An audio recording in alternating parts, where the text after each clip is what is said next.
He was about to sign his bankruptcy without understanding Italian, until the nanny arrived and Robert Wilson held the pen with trembling hands as he stared at the documents scattered across the mahogany desk in his office. 3 decades building his handmade furniture company in Charlotte were about to crumble, and those Italian papers seemed to be his only lifeline. "Courage, Robert. Just sign, and all our problems will be over," said Vincent Moretti, the elegant Italian partner who had appeared like a guardian angel when the debts became impossible to pay.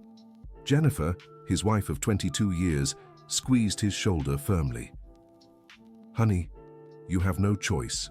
The factory will close even if you don't do this. At least this way we'll have something left." Robert took a deep breath.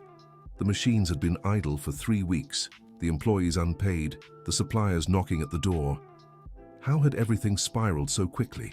Just 6 months ago, his company was still a regional benchmark, solid wood furniture, handcrafted with techniques he'd learned from his father.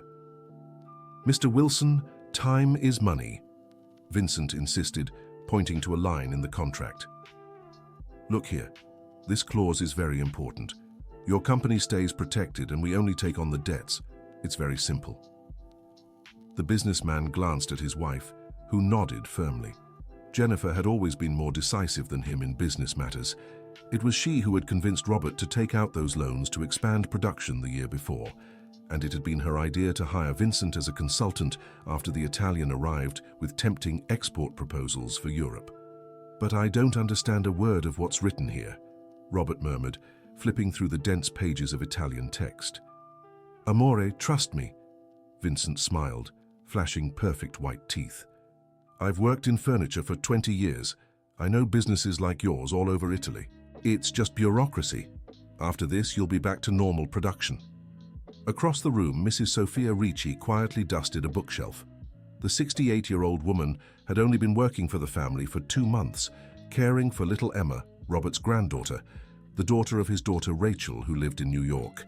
Sophia had been recommended by a neighbor, also Italian, who needed work after her husband passed away. The nanny had always been discreet, almost invisible in the house. She spoke little English, mixing in Italian words, and Robert sometimes forgot she was even there.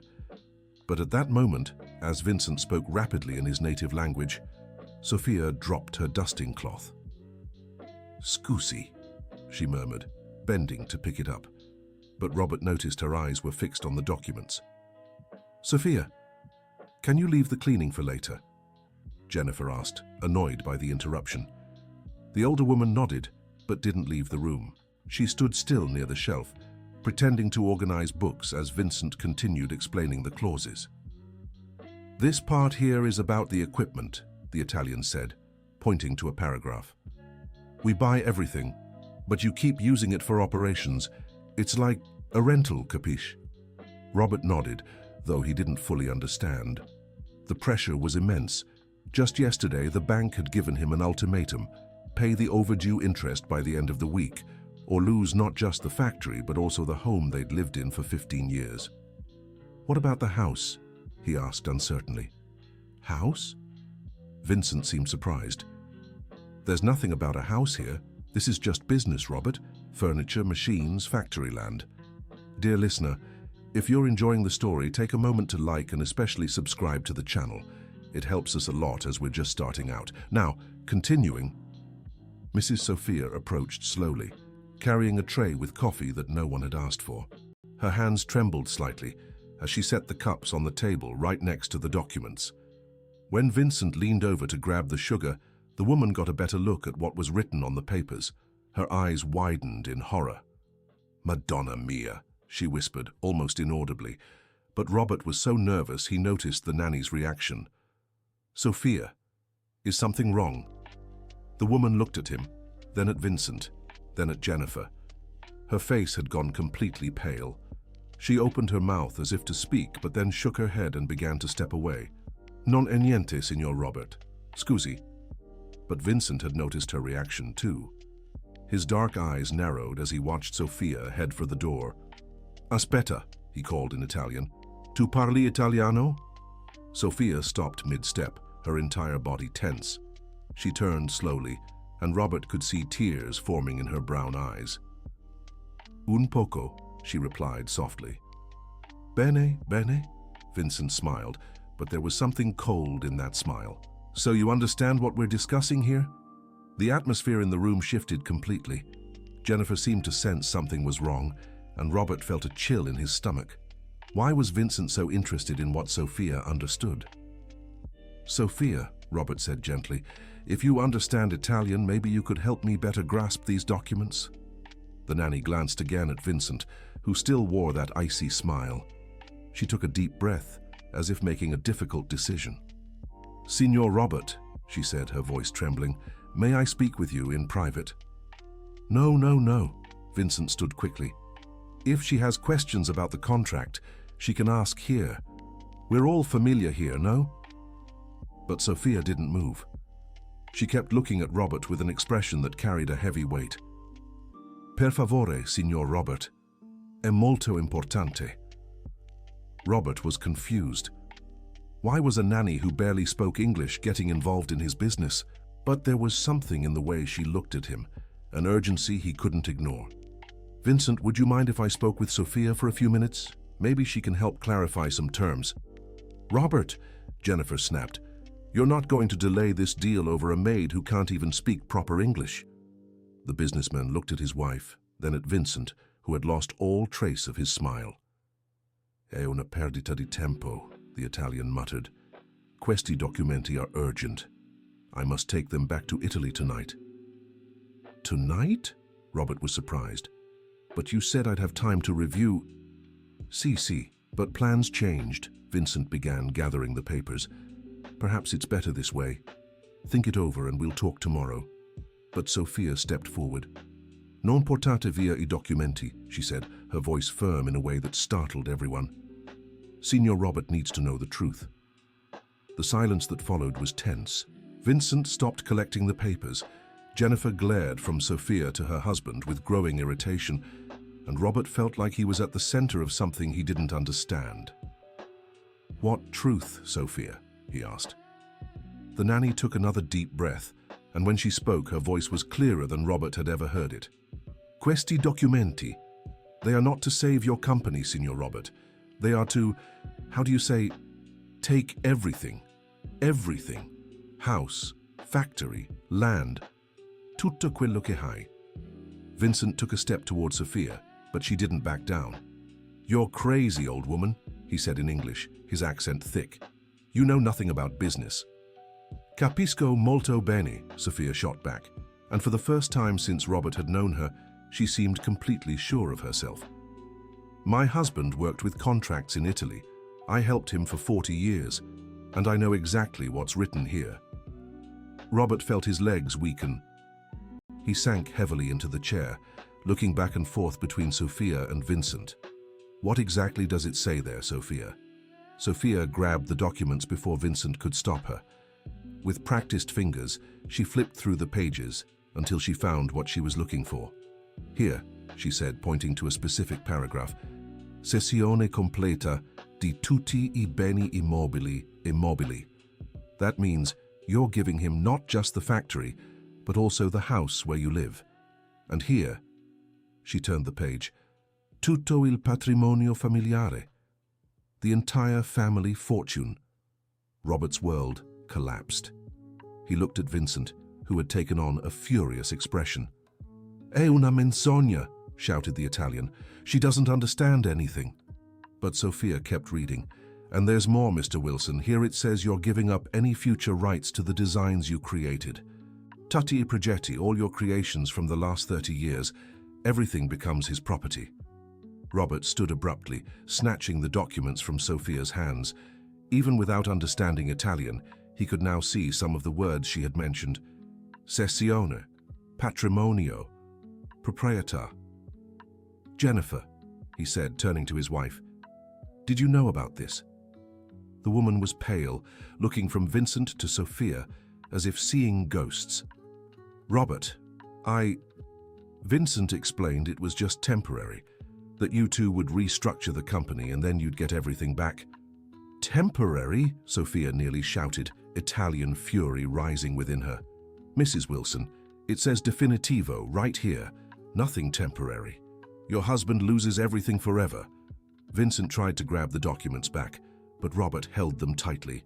"Non ascoltatela. She's crazy," the Italian yelled. "Robert, you have to trust me. We've been partners for months." "Partners?" Sophia laughed bitterly. "Mr. Wilson, do you want to know who you're really dealing with? Questo uomo, I know him." Everyone turned to Sophia, who now seemed like a completely different person from the timid woman who cleaned the house. "What do you mean, you know him?" Robert asked. Sophia stared straight at Vincent, who had gone pale. "In Italy, in the town where I was born, New Haven, there was a family. The Parker family. They had a small ceramics factory, passed down from father to son for generations. One day, a well-dressed man showed up, talking about exports opportunities just like he did here." Vincent shook his head. "Non so di cosa sta parlando." "The Parker family lost everything," Sophia continued, ignoring him. "Their home, the factory, everything. Mr. Parker had a heart attack when he found out he'd signed over tutti I suoi beni. His wife had to move in with her sister. I figli lost their chance at college." The room was deathly silent. Robert looked between Sophia and Vincent, trying to process it all. "And this man," Sophia pointed at Vincent, "was the Parker family's consultant." "È una coincidenza," Vincent protested. "Italy is full of consultants. I can't be responsible for every failed business." But Sophia wasn't finished. "This man was named Vincent Moretti there too. Same name, same smile, same promises. The difference is that in Italy, after what he did to the Parker family, he had to scapere, run away, because the family's relatives were looking for him." Robert felt dizzy. He dropped back into the chair, the documents scattering on the floor. "Jennifer," he said weakly, "how did you meet this man?" His wife hesitated, nervously playing with her hair. He approached me at a cafe downtown 6 months ago. Said he'd heard about our company, that he was interested in doing business. And that didn't seem strange to you?" Robert was incredulous. "An Italian you've never met in your life approaches you in a cafe." "Robert, you don't understand," Jennifer defended herself. "I was desperate. The bills piling up, you unable to sell anything, employees quitting. When Vincent showed up with that export proposal, it seemed like a miracle."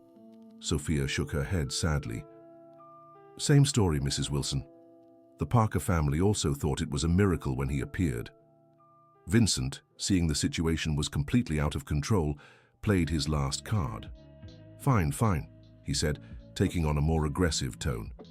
"Even if all this were true, Robert, what's your alternative? You'll go bankrupt either way.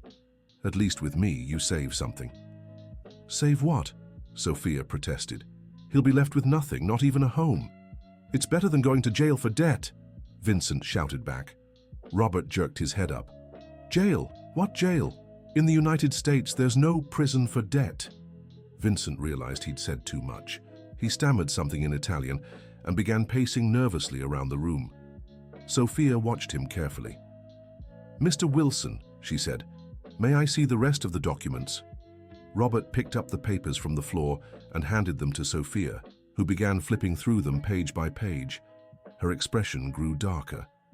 "Good heavens," she murmured. "Mr. Wilson, there's something very serious here." "What now?" Robert asked, feeling each revelation was worse than the last. "Here it says that you, how can I explain, take responsibility for fiscal irregularities, tax problems that don't even exist yet." "What do you mean?" Sophia showed a page full of numbers and technical terms. "They're creating fake debts with the Italian government. If you sign this, you'll be responsible for paying taxes that you don't even owe. It's a lot of money, Mr. Wilson, millions of dollars." Jennifer covered her mouth in horror. "Vincent, is this true?" The Italian didn't answer. He was visibly nervous now, eyeing the door as if calculating an escape. Robert stood up, feeling a rage he hadn't felt in years. "You've been deceiving me from the start, haven't you?" "Robert, listen. Vincent tried one last time. Business is business. You need money, I need assets. It's a fair deal." "Fair?" Sophia was outraged. "You steal from an entire family and call it fair? No one's stealing anything." Vincent lost his patience completely. "Robert signs of his own free will. No one's forcing him. But based on lies, Robert shouted. You said it was just to reorganize the company. And you believed it because you wanted to, Vincent shot back. A real businessman reads contracts before signing. The comment hit Robert like a slap. It was true. He'd been willing to sign documents he didn't understand out of pure desperation. Sophia stepped closer and gently placed a hand on his arm. Mr. Wilson, don't blame yourself. Don't blame.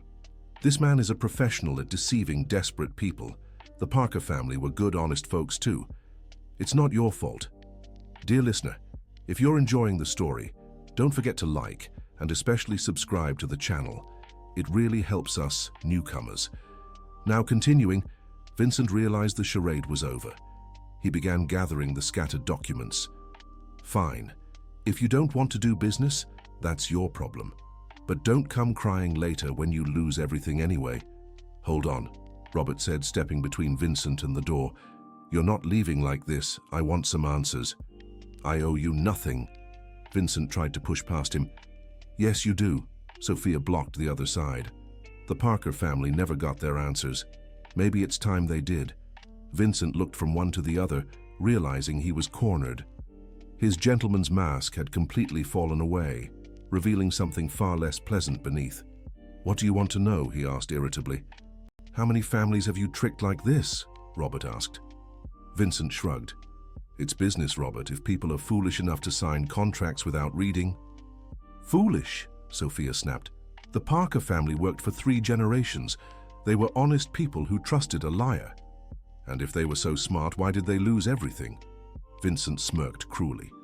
Sophia took a step toward him, with an expression Jennifer had never seen on the face of the kind woman who cared for her granddaughter. Do you know why you had to flee Italy, Vincent Moretti? Or whatever your real name is? Vincent paled. I don't know what your...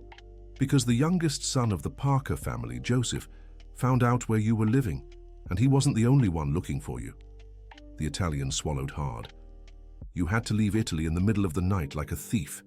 You even left your luggage behind. How do you know that? Vincent whispered. Sophia smiled, but it was a sad smile.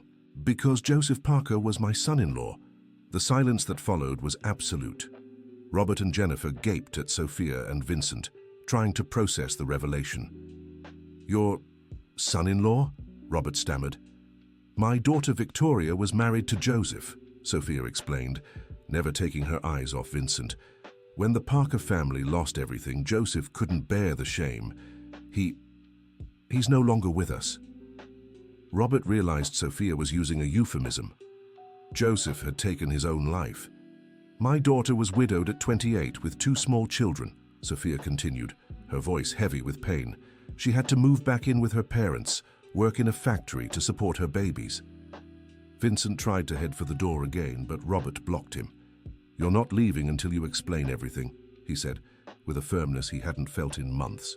I can't force you to stay, Robert admitted, but I can call the Internal Revenue Service and tell them about those documents with tax irregularities. Vincent froze. You wouldn't do that. Yes, he would, Jennifer cut in, surprising everyone. After what you almost did to us, he absolutely would.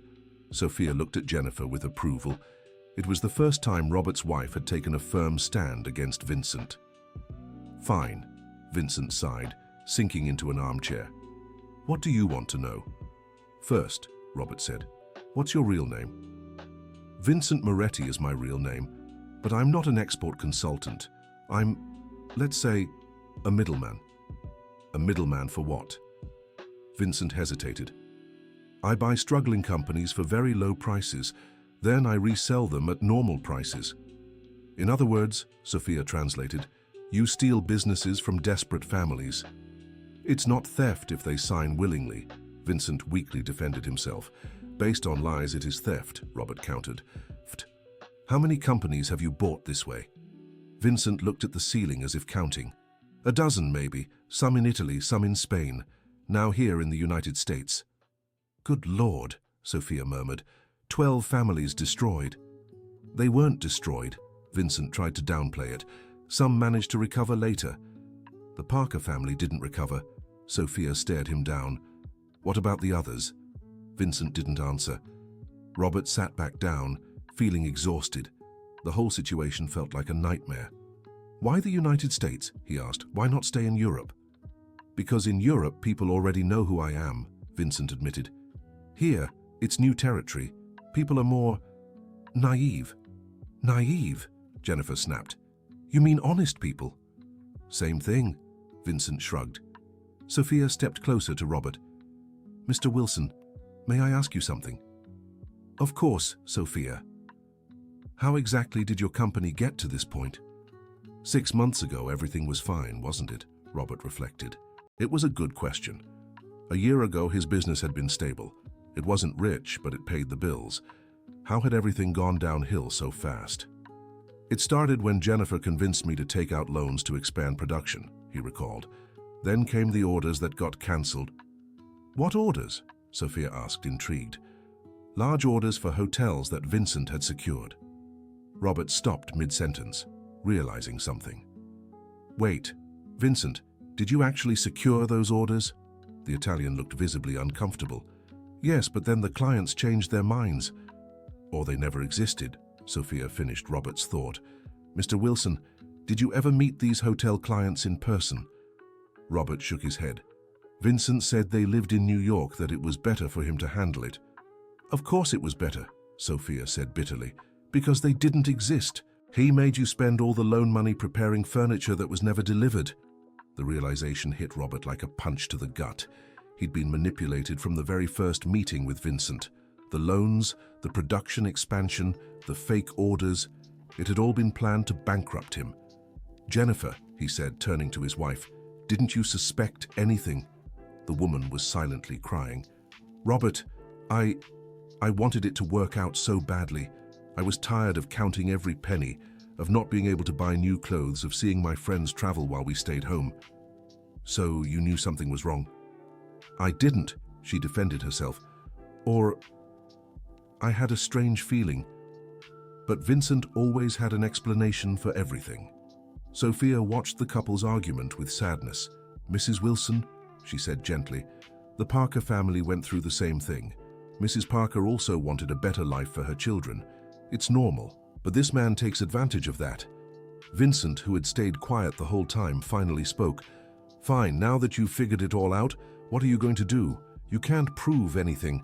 I haven't done anything illegal. Orders get cancelled every day." "Maybe we can't prove the fake orders," Robert admitted, "but we have the documents with the tax irregularities Sophia uncovered." "And I can testify about the Parker family," Sophia added. "Maybe others can too, other families you've swindled." Vincent seemed to weigh his options. "What do you want?" Robert looked at Sophia, then at Jennifer. "First, I want you to tell us exactly how you planned this, every step." "And then?" "Then you leave the United States and never come back." Vincent laughed. "And if I refuse?" "Then I'll make sure your story spreads through the entire Italian community in Charlotte," Sophia said. "And believe me, it's a large and very tight-knit community." The Italian considered his choices. Finally, he sighed. "Fine, but afterward you leave me alone, agreed?" Robert nodded. Vincent leaned back in his chair and began talking. "First, I researched struggling family businesses. It's not hard. Just look at protest lists, labor lawsuits. Then, I get close to the wife or the weaker partner." Jennifer lowered her head, realizing she'd been labeled the weak link. "In your case, Jennifer was perfect, ambitious, status-conscious, willing to take risks her husband wouldn't." "Go on," Robert said coldly. "I offered fake orders to get you to take out loans. The more debt you had, the more desperate you'd get. And desperate people will sign anything." "And the documents you brought today?" "Some were real," Vincent admitted. "I really would have bought the company. But for the price of the debts, practically for free, then I'd resell it for much more."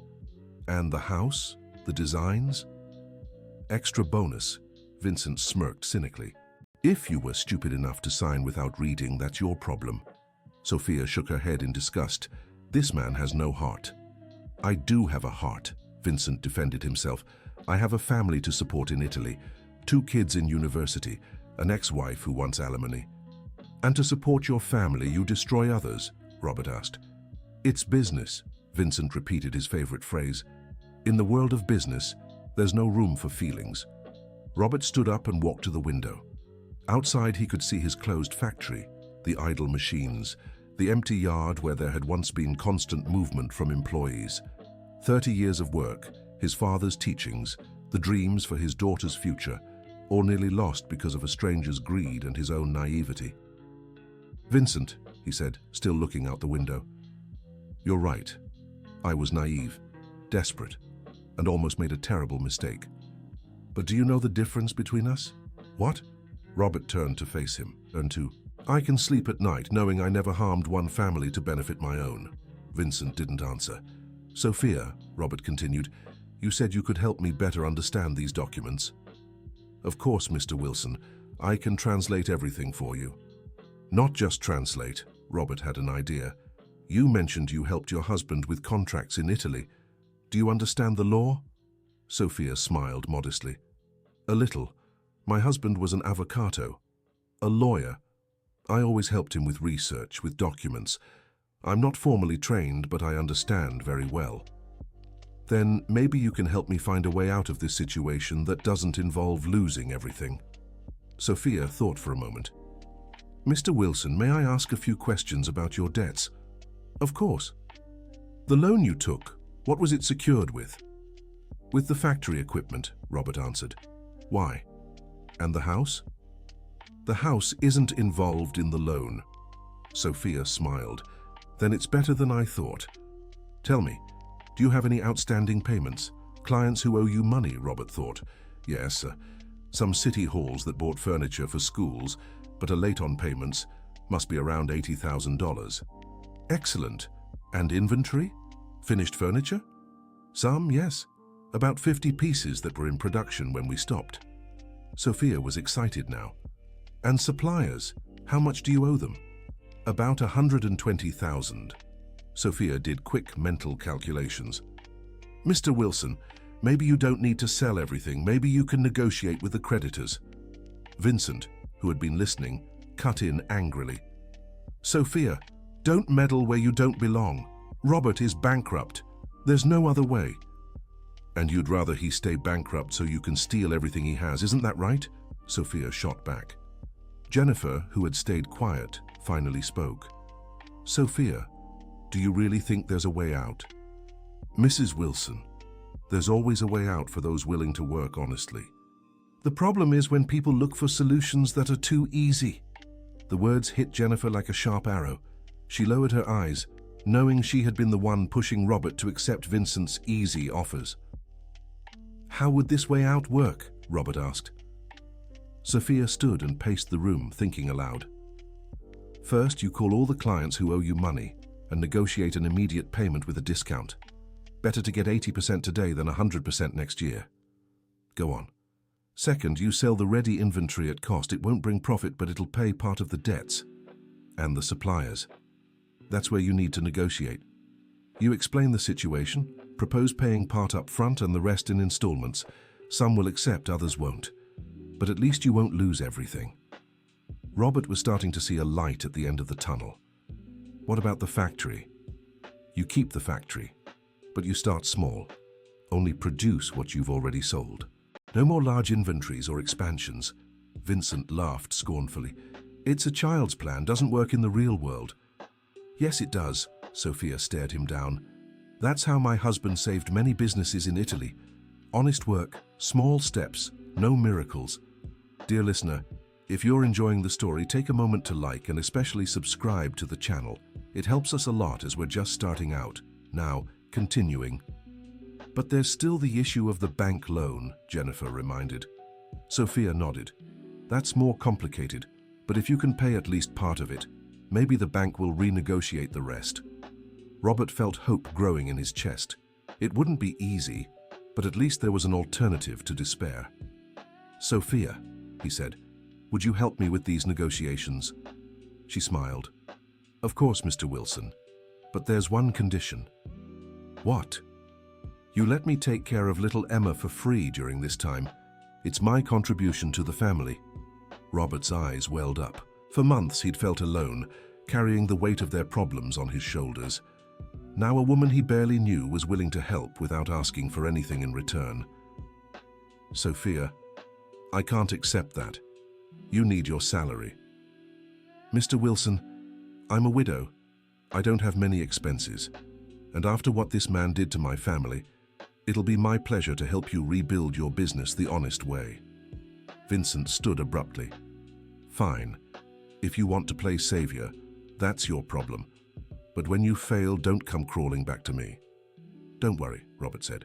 You won't be here to see us fail or succeed. Vincent grabbed his documents and headed for the door. One last thing, Robert. You can try whatever you want, but the debts are real and the interest keeps piling up. In 6 months, you'll be worse off than today. Maybe, Robert admitted, but at least we'll be fighting honestly, not selling our souls to a thief.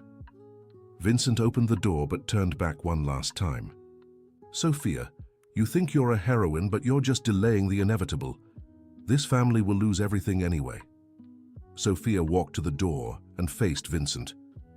Vincent Moretti, you may destroy more families, but you'll always be what you are, a man without honor, and men without honor end up alone. Vincent slammed the door behind him. The three stood in silence for a moment, processing everything. Finally, Jennifer spoke. Robert, I'm so sorry. Sorry for bringing that man into our lives, for insisting you trust him. Robert took his wife's hands. Jennifer, we both made mistakes. You wanted a better life for our family. I wanted to expand the business too fast. But what matters is we know the truth now. Do you forgive me? Robert glanced at Sophia, who watched them warmly. Sophia saved our family today, he said. And if she's willing to help us rebuild, then I'm willing to rebuild our marriage too. Jennifer began to cry, but now they were tears of relief. Sophia stepped closer. Mrs. Wilson, may I give you some advice from an older woman? Jennifer nodded. True life isn't in the things we own, but in the people we love. I lost my husband. My daughter is far away. But when I see a family like yours, I remember what really matters. Sophia, said Robert, how can I repay what you've done for us today? Let me be part of this family, she replied simply. I have no grandchildren here in the United States. Emma could be like a little granddaughter to me. Of course, said Jennifer, hugging Sophia. You're already family. That night, after Sophia went home, Robert and Jennifer stayed in the living room talking late about the future. For the first time in months, Robert felt there was hope. The next day, they began putting Sophia's plan into action.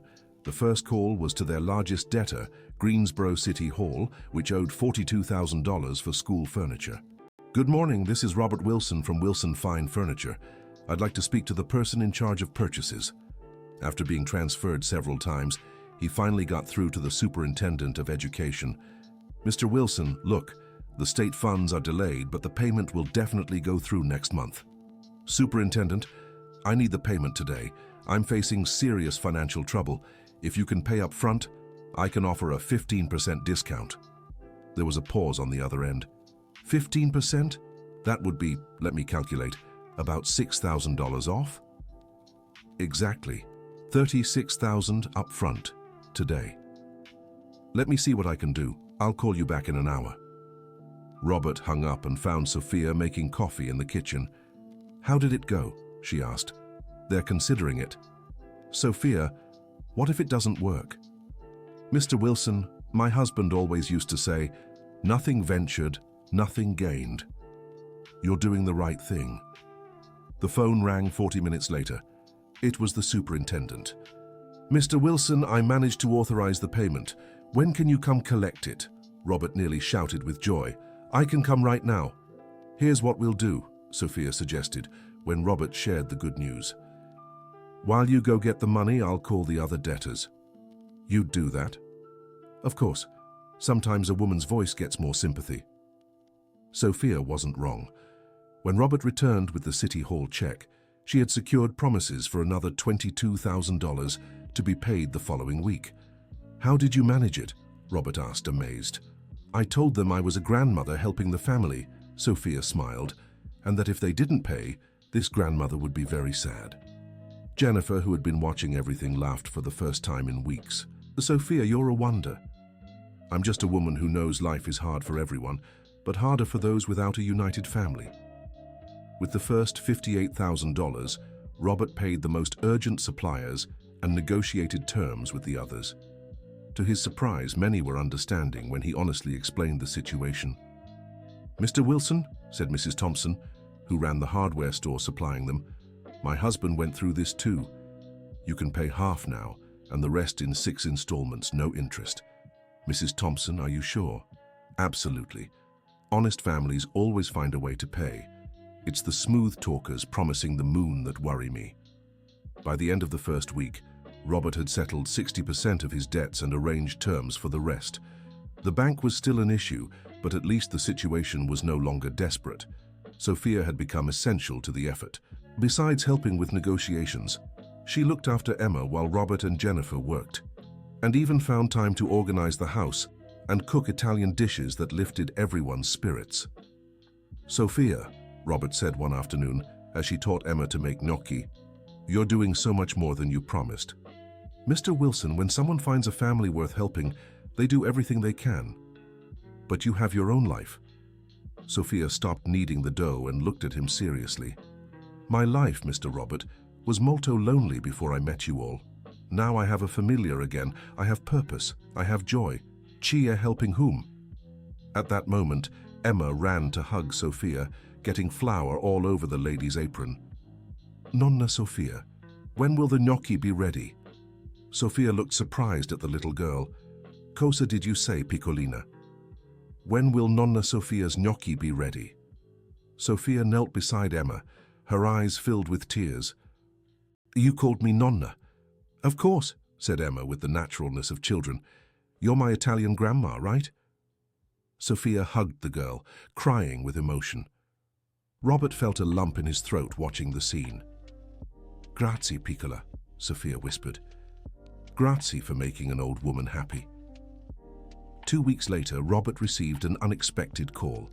It was a man with an Italian accent. "Mr. Wilson, I'm Joseph Parker, son of the Parker family.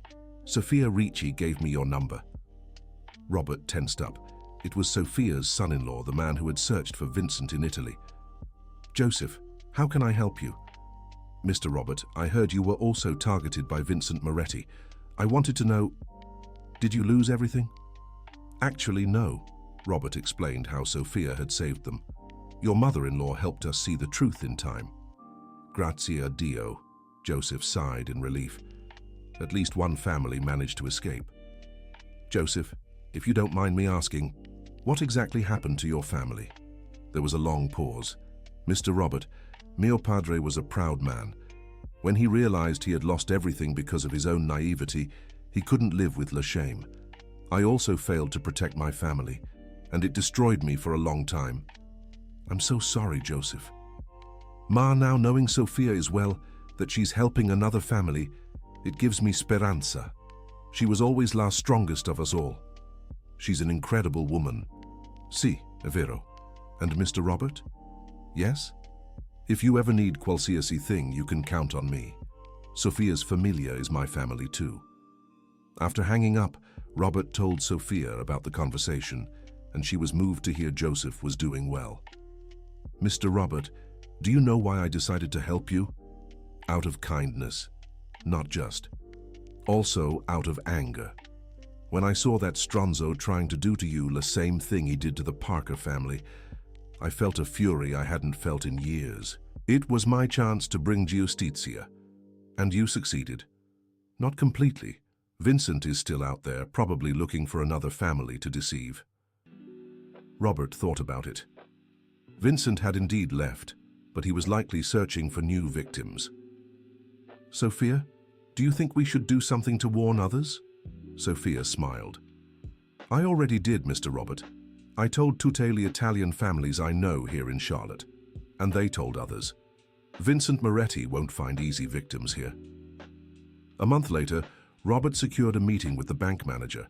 With Sophia by his side as a consultant, he presented a detailed debt repayment plan. "Mr. Wilson," the manager said, "your proposal is interesting, but the bank needs guarantees." "What kind of guarantees?" "Well, you still have your home." Robert felt a chill in his stomach, but Sophia stepped in. "Signor Manager, may I ask a question?" The manager seemed surprised by the Italian woman's interruption, but agreed. "Il Bank prefers to receive 70% of what it's owed in 2 years, or 0% because Mr. Wilson goes bankrupt." "Well, obviously we'd prefer to receive." "Then it's better to accept the proposal. Because if you force him to sell the house, he ends up with nothing. You get a house worth less than the debt and Tutty lose." The manager considered Sophia's flawless logic. "Do you have banking experience?" "I have life experience," Sophia replied curtly. "And I know that business is done with the head, not with greed." 15 minutes later, Robert walked out of the bank with an agreement to pay the debt in 36 months at reduced interest. "Sophia," he said in the car, "you just saved my home." "We saved it, Mr. Wilson, because now we're a team."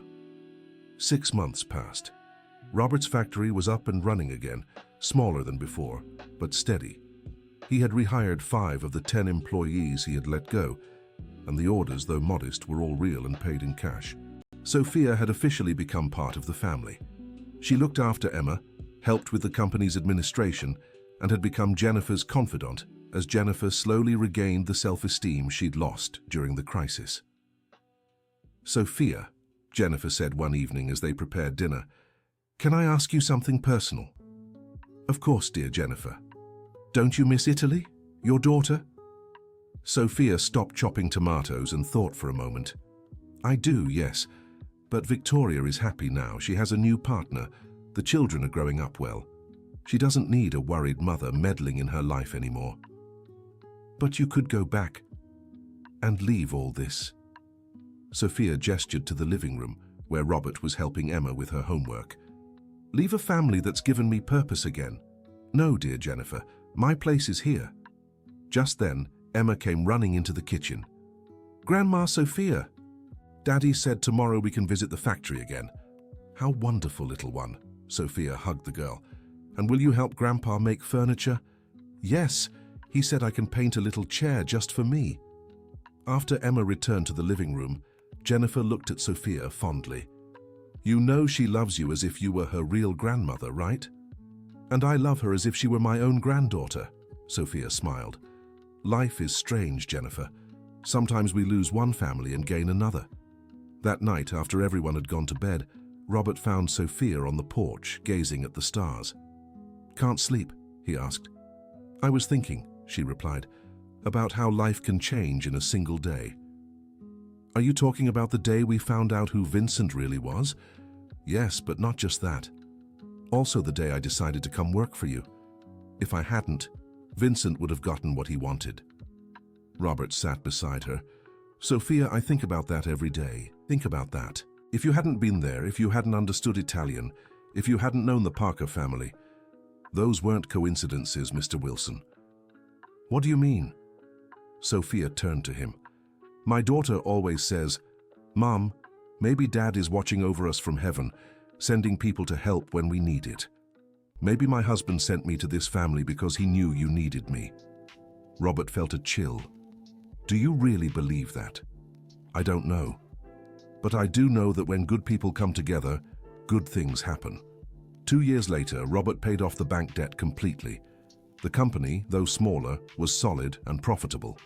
He had learned to grow slowly, to distrust easy promises, and to value what truly mattered.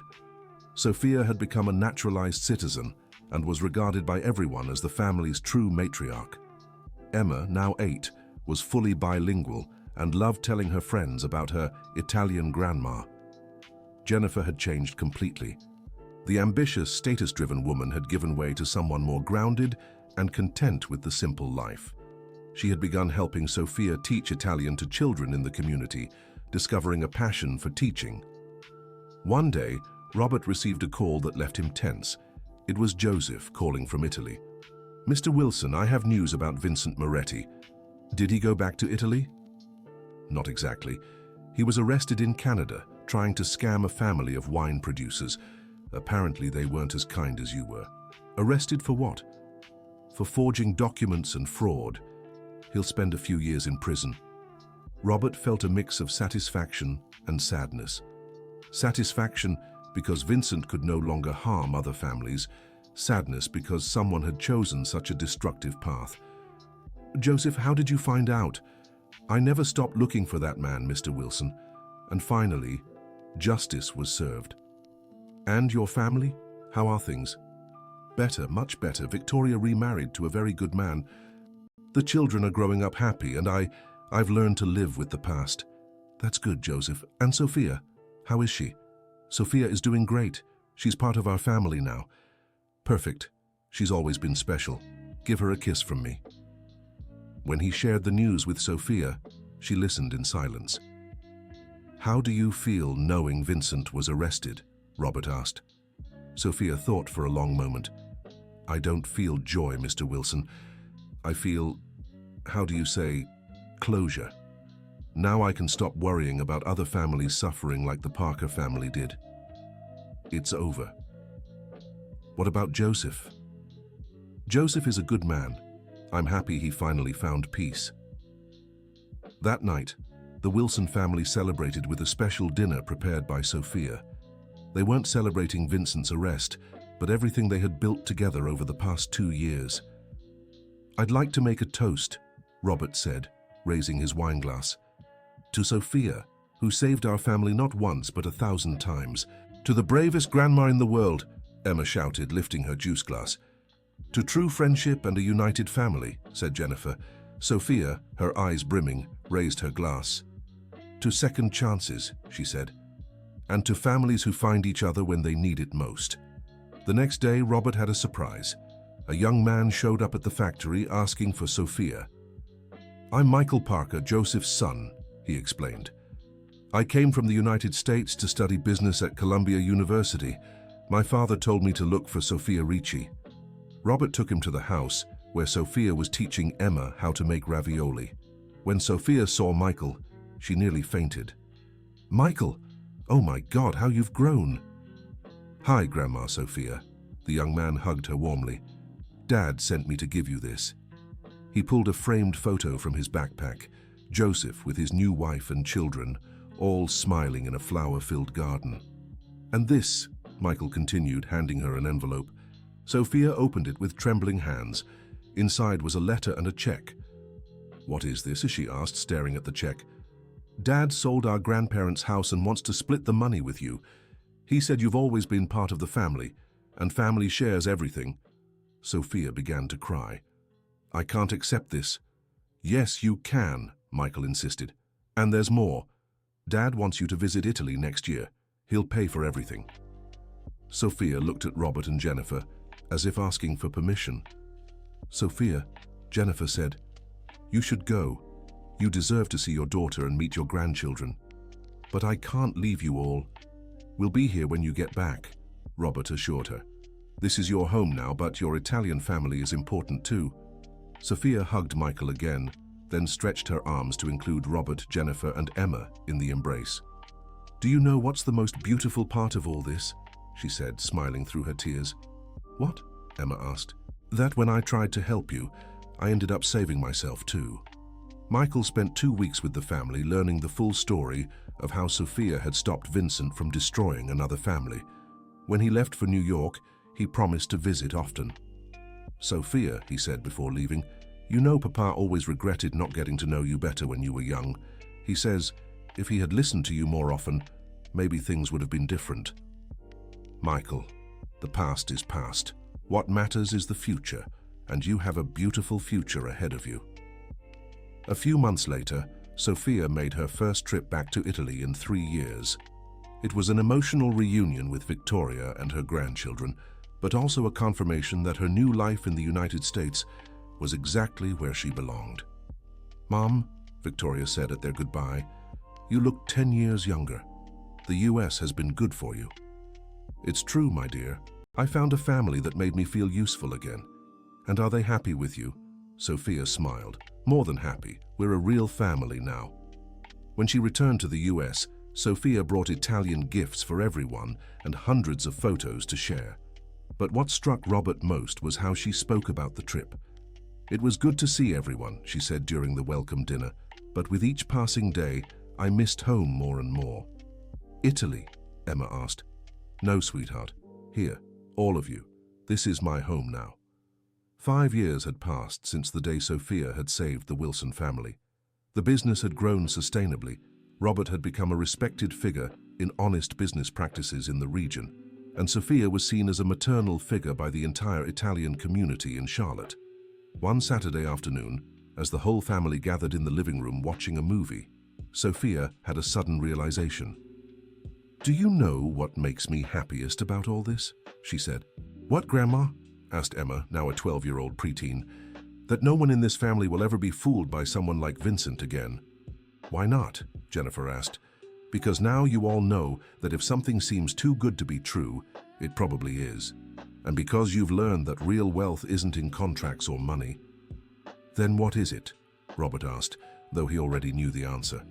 Sophia looked at each family member with infinite affection.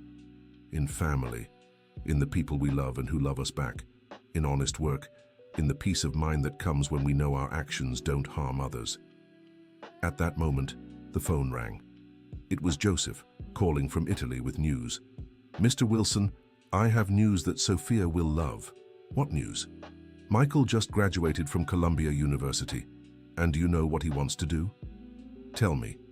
"He wants to open a consulting firm to help families targeted by fraudsters. He said he was inspired by Sophia's story and yours." Robert smiled. "That's wonderful, Joseph. And he asked me to ask, would you accept Sophia as a partner in the US firm? He wants her to be the chief consultant for Italian speakers." Robert looked at Sophia, who had heard the whole conversation on speakerphone. "Sophia, what do you think?" Sophia thought for a moment, then smiled. "You know what, Mr. Wilson? Maybe it's time to turn our experience into something that can help other families." "So that's a yes?" "It's a big yes," Sophia laughed. "But on one condition." "What's that?" "Every case we take, we handle as a family, never separately." Robert extended his hand to Sophia. "Deal, partner." Sophia shook his hand, then pulled the whole family into a group hug. "Who would have thought," she said, "that a terrible day with Vincent would turn into the most beautiful chapter of my life?" "For us too, Sophia," Jennifer said. "For us too." The end. Now tell me, what did you think of this story of resilience and family? Do you know anyone who has gone through a situation like Robert and Jennifer's? How would you react if you found out you were being deceived by someone you trusted? Did Sophia's courage to risk her position to defend people she barely knew inspire you? Share your thoughts and experiences in the comments below. And if this story touched your heart, don't forget to like the video and, most importantly, subscribe to the channel so you won't miss other uplifting stories of resilience and family bonds.